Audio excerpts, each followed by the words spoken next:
Hello, my name is Izzy and welcome back to Unity 3D. Today we're going to be looking at enemies. So, last time we looked at characters and the third person character.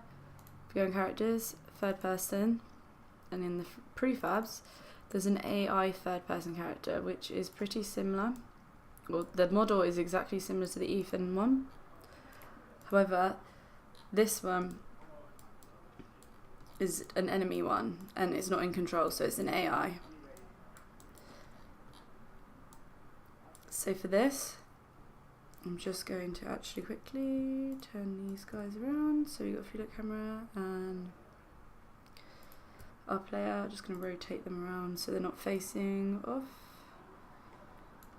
Cool, there we go.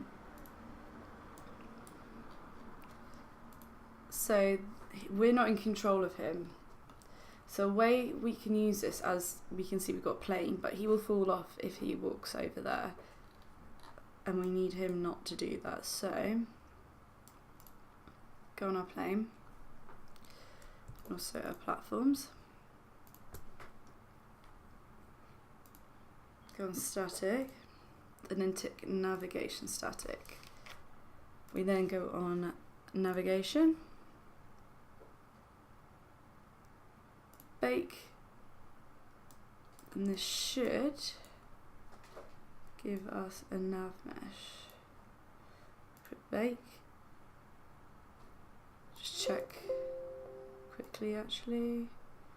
And inspector static. Oop.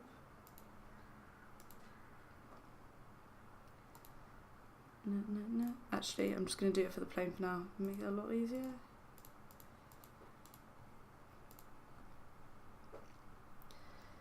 Because we don't really need him on the platforms, to be honest. That's mostly for our player. And then go navigation area and then bake. I want to save the scene first. Call the scene main game. And now this is going to show where our character can go. So you can play around with this.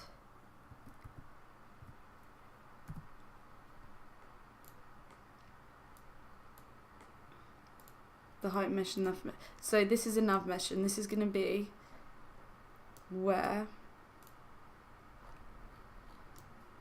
our AI character can walk around, because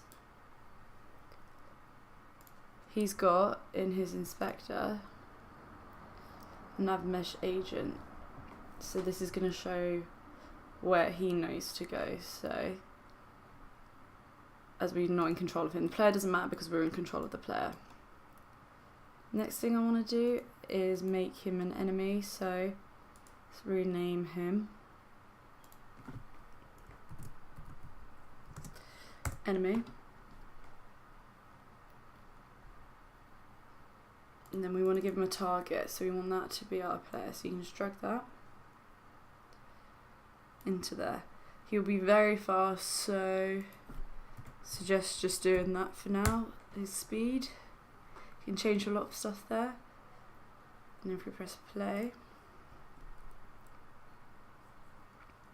see he's walking towards us.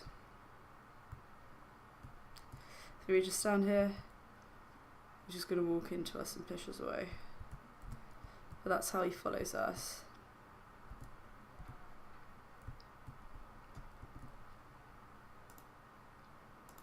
And then it goes back to normal.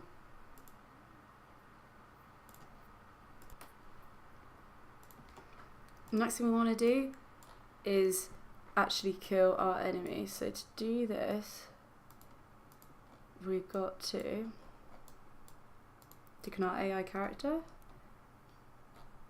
and then add a component, and we need to give him a sphere collider. So when this is what's going to collide into our player and to know to kill us. So there's that. You can change the radius as well. Sometimes it's good to do that just so it makes it a bit easier for a player. And we need to make sure it's a trigger. And then we need to activate trigger as part of our script. This is a script you get I think it comes with a prototype or effects package, so one of the ones we've downloaded, and then there's loads of different actions and we want it to replace. So the target is going to be our player,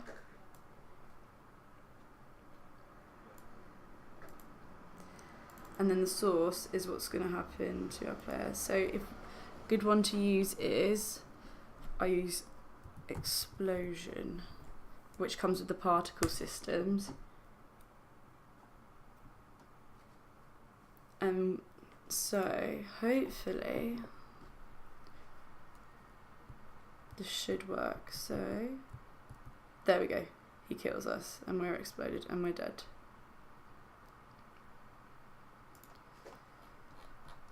So that's how we die, and then nothing really happens, but he's a bit low, you just one enemy on his own, so you can also do Control D, and that adds another one. And if you want it to do the exact same thing, you want to duplicate the exact same enemy, so it has the sphere collider as well and all the other aspects. So if see enemy number 2 is on the right, he should also kill me as well.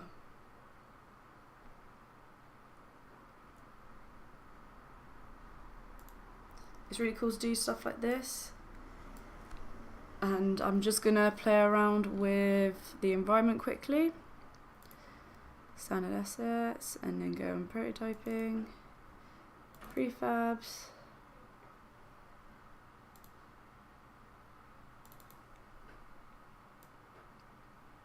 can add in a wall.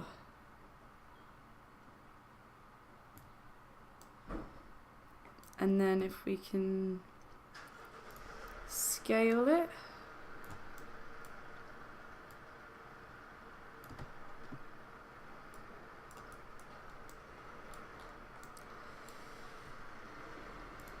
and then move it over.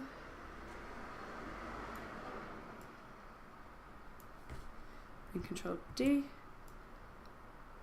move this one over. We can create a few like corridor mazy type things, so it's not just really simple for our enemies to come and kill us. Make the plate a bit bigger as it's a bit tight. Move our character. Oh, no, that was scale.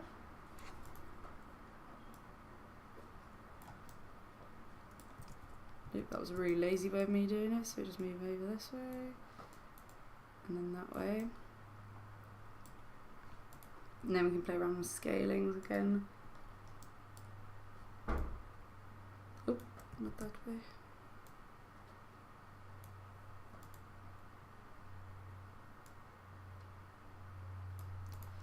So yes, they've got some corridors to go through, so move that over. A lot of this is just playing around with it, to be honest, to see what you want. A good tip is when you start making your game, have like written down an idea of what kind of game you want, what aspects you want in the game, kind of thing, which is good.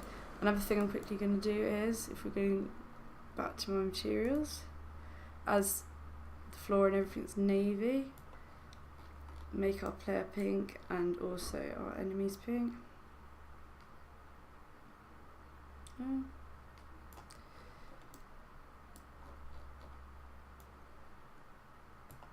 So we can actually have more view of them, as it can get quite confusing with colours, so it's good to just put them all together. But yeah, that's how you enemies in Unity and how to attack you. You can also do this with first person. You just need the AI third persons, but then when it comes to